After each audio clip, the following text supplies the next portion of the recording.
What if I told you that popular genres like hip-hop and most electronic dance music might not exist today if it wasn't for a groundbreaking musical movement in Jamaica over 50 years ago?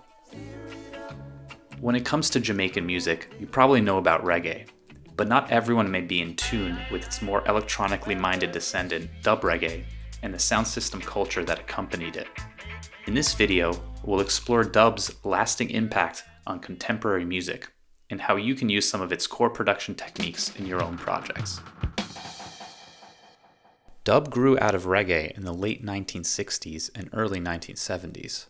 Songs were typically created as heavily edited remixes of existing records, usually by removing the vocal section and placing even more focus on the rhythm section, or riddim, which contains the drum pattern and bass line.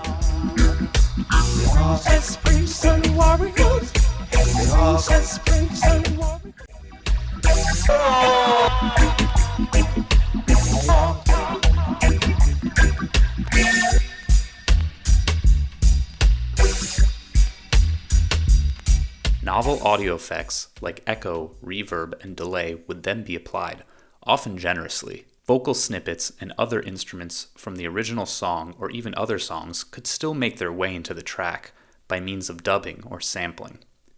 Dubbing would also come to mean emphasizing the bass and the drums. Sun is shining, the weather is sweet.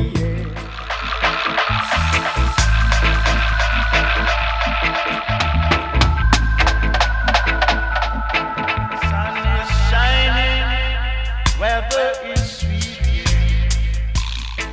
The result of all this? Something really rhythmic, minimal, and immersive, which was a perfect fit for sound systems that accompanied dance parties in Jamaica at the time. Selectors, aka DJs, were always looking for fresh and exclusive music to play, so these largely instrumental versions, or dubs, would often be rapped to or toasted over in a live setting.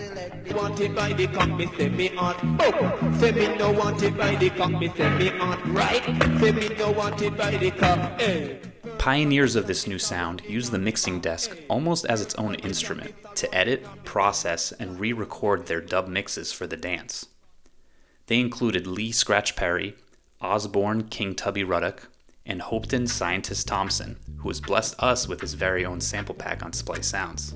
My name is Hopeton Brown, known as a scientist. I'm from Kingston, Jamaica. The key elements in a dub reggae is a recomposition of original music, that you use echo, delay, and different sound effects to enhance the rearrangement. What influenced me to experiment with reverb, delay, it came from what I heard King Tubby was first doing. King Tubby pretty much invented the Model T of dub. Right, the first, but as we know, in everything in life, it starts from something, then it evolved into something different and bigger. So I was the person who took it to the next level. I was strictly influenced by King Tubby, and when I went there, I got full freedom to do whatever I wanted at the studio, and which gave me enough time to find out what worked from what didn't work. Dub represented an organic and often psychedelic fusion of acoustic sounds with electronic effects. We also witnessed the producer and engineer take on a new role, as a musician in their own right, stepping out from behind the scenes to showcase creativity, taste, and technique in ways that would influence both mainstream and underground music for decades to come. To me, that paradigm shift is what makes this genre truly special. Punk, hip-hop, house, techno, ambient, trip-hop, jungle, drum and bass, dubstep. The list goes on. These genres were all influenced by dub in some way, from its underlying production techniques to sound system culture at large. Now that we know that dub reggae helped pioneer some of the most widely used audio effects in music, let's hear those effects in action. I've set up a few tracks here in Ableton Live using samples from Scientist's pack. We've got a full drum loop, a simple guitar pattern, and an added snare track to work with. Let's take a listen.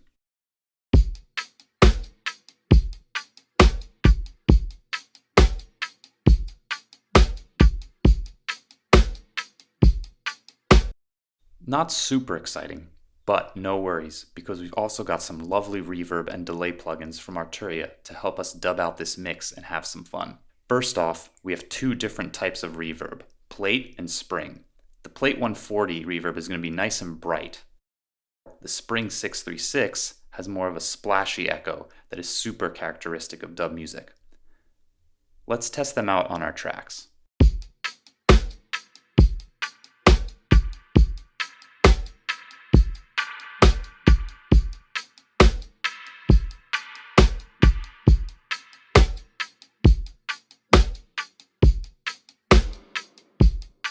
The plate is super bright, and the spring is super springy.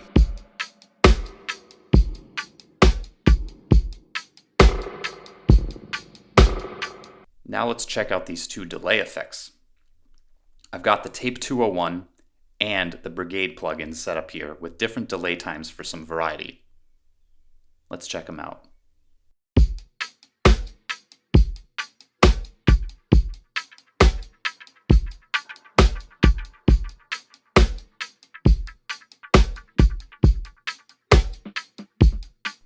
You'll hear the tape has a faster delay time, while the Brigade is a little slower but moves back and forth in the stereo field, that kind of ping pong effect. So many cool sounds. At this point, there's really no right or wrong way to use these effects. It's truly up to you to craft a mix you enjoy and have fun doing it. One way we can make that process even more interactive is by using sends and returns. This will let us take a more live, performance-style approach that's similar to how dub reggae producers use their mixing boards back in the day. I've actually been using return tracks for our 2 reverb and 2 delay plugins already, which you'll see on the right side of the session view. The knobs underneath each of our instrument tracks on the left side will let us control how much of each track we send over to each return effect in real time and independently of each other. With a setup like this, the possibilities are endless once you get going.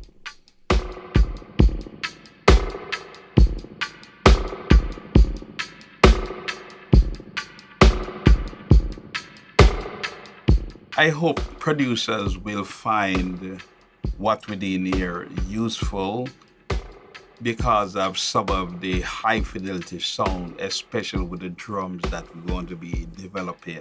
This sample pack that I'm developing for Splice will create an edge that have high fidelity sounds like what you hear on the records of the 70s and 80s.